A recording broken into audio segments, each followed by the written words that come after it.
What is going on, everybody? How is everybody doing today? Welcome back here today to another Bleacher Report reaction to an article. And today we are going to be reacting to an article written by Grant Hughes of Bleacher Report. And it is NBA superstars who should be on the trade watch this offseason. So you guys really enjoyed the Giannis Antetokounmpo trade idea video where I reacted to some of your guys' trades. So I did post on my community tab. Do the same thing with Chris Paul trades, and we're going to be reacting to that. That should come out tomorrow. But yeah, thank you all for the support on that video. It was a little bit different because I've never done that, and you guys enjoyed it. So I'll be doing that with Chris Paul and maybe Joel Embiid and stuff like that. But yeah, we can get into this article and see these players, and I can give my opinions on if they get traded, what they can get traded for, if they should get traded. So first one is Giannis. Okay, we talked about Giannis a lot in yesterday's video. I don't think Giannis gets traded. They write, or he wrote, but we've seen so many iterations of this scenario before. LeBron James wasn't going to leave Cleveland until he did. More recently, AD professed clear intentions to stay with New Orleans, and then obviously he got traded. So yes, that is a thing. And Paul George with saying he's going to be in OKC for 4 more years, said he didn't want to get traded, and then technically requested trade out of OKC last offseason. So I think there is still a chance Giannis could request a trade. I don't think he's going to, though. I think he's still going to try to give 1 more year to Milwaukee, and then he might leave them, like kind of how Kevin Durant did it, and didn't really, it wasn't really like, oh, he's definitely leaving. There's a chance he could resign, which I think is a 100% thing with Giannis, and that's why I think the Bucks aren't going to trade him, because he will play next year for the Bucks. I don't think he's going to request a trade. This would have to be on the team trying to think 2 steps ahead and try to get something for Giannis if they think he's going to leave. But personally, I don't think Giannis is going to request a trade, nor do I think he's going to get traded this offseason. It's technically an expiring contract. That might hinder what some teams will give up, and if they feel like they're not even going to get the right package for one of the best players in the NBA, why trade him and try to win it all in 2021, which they definitely can. They definitely have a good enough roster to do so. They just might need to make a move outside of trading Giannis in this offseason, maybe trading for Chris Paul, trading the Pacers pick, doing something like that. So we can move on to the next player. That will be Chris Paul of the OKC Thunder. I would say there's a at least 5% chance he gets traded in this offseason. I think the Thunder will definitely look to move CP3. Now, I think there's a bunch of teams that will be like not even turned off by his contract anymore, because I believe it has 2 years. It has 3 years left. It has 2 years in a player option, so you're going to be getting him until like 37, 38. So it sucks of a contract. It definitely does. But I think teams like the Knicks will inquire on Chris Paul. The Bucks, like I just said, will inquire on Chris Paul. I think Philly will also inquire on Chris Paul. Maybe the Lakers, if they can't beat the Clippers and they could trade Danny Green, Kyle Kuzma in their first round pick, they might pull that trigger and do something like that. I wouldn't see Miami trading for Chris Paul, because then this eliminates them having any possibility or chance to get Giannis, because they just wouldn't have any cap space in 2021. But it is Pat Riley we are talking about, so he's done some things before, especially last offseason getting Jimmy Butler. But I think there's a good chance Chris Paul gets traded in the offseason to one of those teams I mentioned. I don't think like a Dallas would trade for him. Toronto, probably not. So maybe Denver. Maybe Denver thinks, okay, they can run a 2 point guard backcourt with Murray, kind of playing more as a shooting guard, but like as a shot creating, playmaking shooting guard, and then Chris Paul at the 1. And they could definitely get this enough salary. They could probably do Gary Harris, Will Barton, and then they wouldn't have to give up Michael Porter Jr.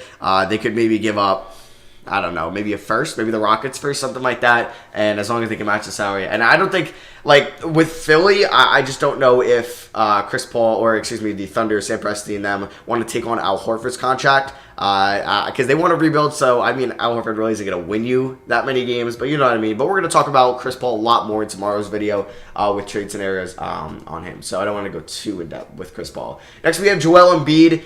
So I think still, I stand by it. If they were to trade one of them, they should trade Embiid over the Ben Simmons. He's older. He's more injury prone. Not much more injury prone, but he's more injury prone. I don't know. I would trade Embiid. Now, what could they get for Embiid? I'm not sure, because would Miami, like if Miami makes it to the NBA Finals, I don't think they would trade for Embiid. I don't even think they would make a trade. I think they would wait till free agency to get Giannis, but they're not going to be trading Bam for Embiid, because why would they need to if they can make it through the Eastern Conference with a Bam Adebayo and not a Joel Embiid? So I think that depends on the series, but I don't really think a big from Boston is going to beat Miami. So I don't see Miami trying to trade for Embiid. I don't see a team like Portland doing the same, but that's more with Ben Simmons. I'm just trying to think of teams that would go out and get Embiid. Like, I'm sure Dallas would love to. They just don't have the assets. The Knicks probably would be in conversations like they always are, but I don't think they would make a move in that regard. I just don't know what team. Like, the Kings would be interesting, but they don't have the assets. They could give up, what, Hield, 2 or 3 first-round picks and, like, the rights to Bogey. I don't know. And, like, Rashawn Holmes. See, it's hard. Maybe the Warriors could get something if they did Wiggins, number 2, Minnesota's first, and Eric Pascal. I don't know, but I don't think Philly's going to trade Embiid either. I think if Embiid and Simmons lost together in these playoffs, they would think about it more. But since Simmons wasn't even playing for them against Boston in round 1, they really don't know what they could still do together. Even though we have seen previous years, I still think they wanted to give one more run here with a new head coach. Either it's going to be Ty Lue, Ime Udoka, one of these head coaches. But I don't think they should trade Embiid. I think they would get a good package for him, but I wouldn't move him. Bradley Beal's the next player. It's weird. Bradley Beal was like definitely getting traded last year, and then he signed the extension. Who knows if they want to trade Beal? They might want to see what things can do with their 9th overall pick. John Wall coming back, bringing back Davis Bertans probably. Hashimura is taking hopefully a next step next year. I think they're not going to move Bradley Beal either. I think Chris Paul is a definite on this list, but he's like the only one. We could see a big move. Maybe if there's a great trade on the table for Washington and they're super high on Michael Porter Jr. and they can get that done. Yeah, maybe. So I just don't know. And also Phoenix would be kind of cool for Joel Embiid. We could talk more about Joel Embiid if you guys want to see that maybe in the next reacting to trade videos. I'll probably do a poll after the Chris Paul one. But back to Bradley Beal. The Nets would also be intriguing if they offered up Spencer Dinwiddie, Karis LeVert. I mean, maybe they would want, instead of Dinwiddie, you can keep Dinwiddie, you give us Karis LeVert and Jarrett Allen, and then like a first-round pick. And like Karooks, I think they would think about that if they're high on Karis LeVert, because if Karis LeVert's healthy, he's a damn good shooting guard and he's still very young.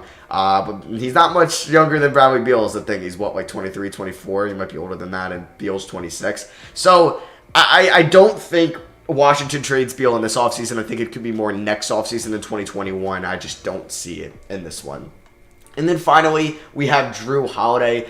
So Drew Holiday is somebody I could see getting traded. Yeah, I just don't know what teams would be intrigued in Drew Holiday. Like, would it be a team like Philly? I mean, I think Portland would be great to pick up Drew Holiday. This is somebody they need desperately. And what could they give up to get there? I know they wouldn't want to give up anybody of their big 3 of Yusuf Nurkic, Damian Lillard, and CJ McCollum. So I think that they would maybe, I'm trying to think, they could do the 15th, or no, they're probably going to have, 17 in this draft. I believe it'll be 17, a future first, so 17, your 2022 first. Would you give up Gary Trent? That's a thing. I don't know if they would want to give up Gary Trent, and then you could maybe give Zach Collins if that would interest New Orleans, and then maybe New Orleans just wasn't going to bring back Drew Holiday on the contract maybe he wants next year because he does have a player option. He might opt out, and they're going to have to pay him in 2021. If not, 2022. Actually, no. He is a $27 million player option. I could see him definitely opting into that. So maybe they just don't want to play him anymore because they're going to give Brandon Ingram a lot of money this offseason. They might have to give Lonzo Ball some money. They might have to give Derek Favors some money to bring him back. And down the line, they're going to have to give Zion, obviously, money in 3 off seasons from now, which is down the line. But still, I don't know if he's 30 years old. Does he fit the current trajectory of this team? Maybe not. And maybe David Griffin, Trajan Langdon, I believe is the GM. Maybe they would move Drew Holiday, and they would look at Portland, I think, would be a team that should go after him. I think Sacramento would get better kind of doing a Hield Holiday swap, but I don't know if New Orleans would want to do that. The Warriors could be a target. Yeah, Wiggins in the second. I mean, if they're going to get the second overall pick in this draft, but you got to take on Wiggins, I would still do that. I mean, so, okay, that's an interesting one. Dallas also would be nice, but they don't really have draft picks to do so. And, like, this would allow, well, no, they wouldn't be able to really go after Giannis in 2021 due to Holiday probably opting into his player option. But let's talk about Golden State. If they offered 2 and Andrew Wiggins, now I think they would rather maybe do the Minnesota pick, but if they offered 2 and Andrew Wiggins for Drew Holiday, I don't know how you say no if you're New Orleans. You could literally pick up James Wiseman, probably not LaMelo, probably James Wiseman, who's, I would say, better than Jackson Hayes, and then you could have Ingram, Zion, Wiseman. That's really good. And then you could still have Lonzo at the point, and maybe Nickeil Alexander-Walker will develop into your shooting guard position. That's really good. But does New Orleans want Wiggins? Because Wiggins and Ingram, they don't need that. They don't need Wiggins holding everybody back or just taking shots away from Zion, Nickeil Alexander-Walker, Ingram, the guys that needed a little bit more in New Orleans. So I don't know if they would want to do that just because they don't want Andrew Wiggins on their team. But Golden State would be interesting. Also, Dallas would be really cool for Bradley Beal. But like the best young player they have is Jalen Brunson that they could trade. And then they do have their first round pick in this draft. So maybe if they hit on this draft pick, they can trade that person next year for a Drew Holiday or a Bradley Beal or somebody like that. But yeah, that is going to be it for me. These are all 5 players. Let me know, besides Chris Paul, because I believe Chris Paul definitely has the best chance of getting traded out of these 5 players. Who's the second highest? Is it Embiid? Is it Beal? Is it Drew? Or maybe there's a player that you think that can get traded that they didn't mention, like a DeMar DeRozan or just somebody like that, or Kyle Lowry. Just let me know in the comments below. But yeah, thank you all for watching. I love you guys. Drop a like if you guys did enjoy. Like I said, I will have me reacting to you guys' Chris Paul trades in the next video, so that should come out on Sunday. And then also stay tuned on the community tab, because I'll probably have a poll which trade we should do next after that one if you guys enjoy that. So yeah, drop a like if you guys enjoy. Let me know in the comments what you guys think. I love you guys, and I will see you guys in the next video. Peace.